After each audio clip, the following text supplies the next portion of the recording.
आप लोगों को मेरा नमस्कार। आप लोगों का एक सवाल होता है कि जब सरफेसी एक्ट की प्रोसीडिंग बैंक ने आपके खिलाफ शुरू किया तो बैंक ने कलेक्टर के यहाँ से धारा 14 के अंतर्गत जो आदेश कराया वो एक पक्षी आदेश था। आपकी ना तो कोई बात सुनी गई, आपको ना तो कोई नोटिस मिला, और अगर आपको नोटिस मिला भी तो आप जिस दिनांक को पहुंचे अपना पक्ष रखने के लिए तो आपकी बात नहीं सुनी गई, या फिर आपने अपना पक्ष रखा। आपने बहुत सारे मुद्दे उठाए कि ये वजह है, जो प्रॉपर्टी के ऑनर हम हैं या फिर प्रॉपर्टी का ऑनर कोई दूसरा है, प्रॉपर्टी उस व्यक्ति की नहीं जिसने मॉर्गेज रखा है। काफ़ी सारे इशू आपने रेज किए। आपकी बातों को डिमांड नोटिस का आपने जवाब दिया तो बैंक ने उसको कंसीडर नहीं किया।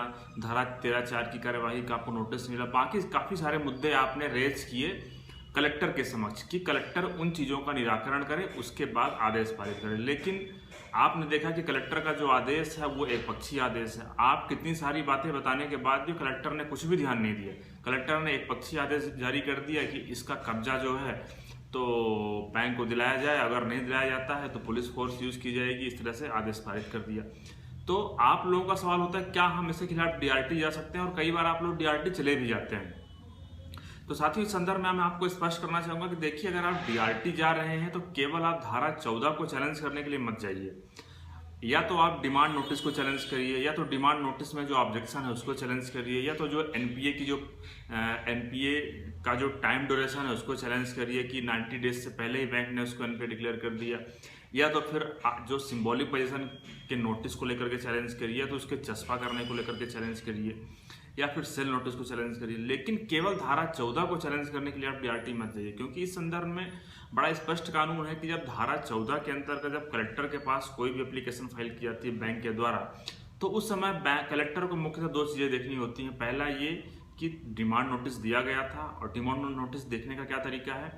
कलेक्टर उस समय क्या करेगा, कलेक्टर उस समय सबसे पहले तो डिमांड नोटिस की कॉपी देखेगा, दूसरा डिलीवरी रिपोर्ट देखता है कि हाँ ये इन लोगों को डिलीवर हो गई।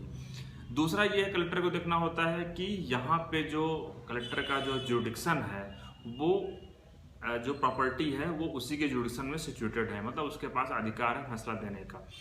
तो साथ ही इस प्रकार से ये स्पष्ट हो रहता है कि इसका जो कानून है वो स्पष्टता ये कहता है कि कलेक्टर की यहाँ जो प्रोसीडिंग होगी कोई जुडिशियल प्रोसीडिंग नहीं होती है कि दोनों पक्षों को सुनना है, दोनों पक्षों को सुनने के बाद फैसला करना है। वहाँ पे एक प्रकार से एडमिनिस्ट्रेटिव प्रोसीडिंग होती है। कलेक्टर जो है तो बैंक का जो एफिडेविट होता है उसको चेक करता है और उसके आधार पे अपना फैसला दे देता है। तो हाँ, इस संदर्भ में सुप्रीम कोर्ट का एक जजमेंट भी है। आप स्क्रीन पे देखिएगा, ये है Balakrishna Ramatarle through legal heir and others versus Phoenix ARC private limited 2023 का जजमेंट है।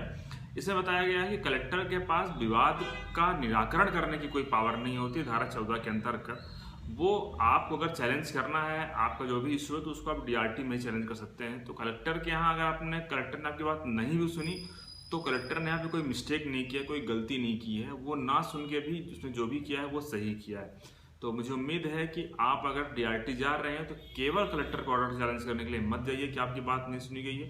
आप अन्य और भी जो इशू हैं उनको लेकर के आप डीआरटी जाइए, साथ में इस इशू को आप उसमें इन्वॉल्व कर सकते हैं। धन्यवाद।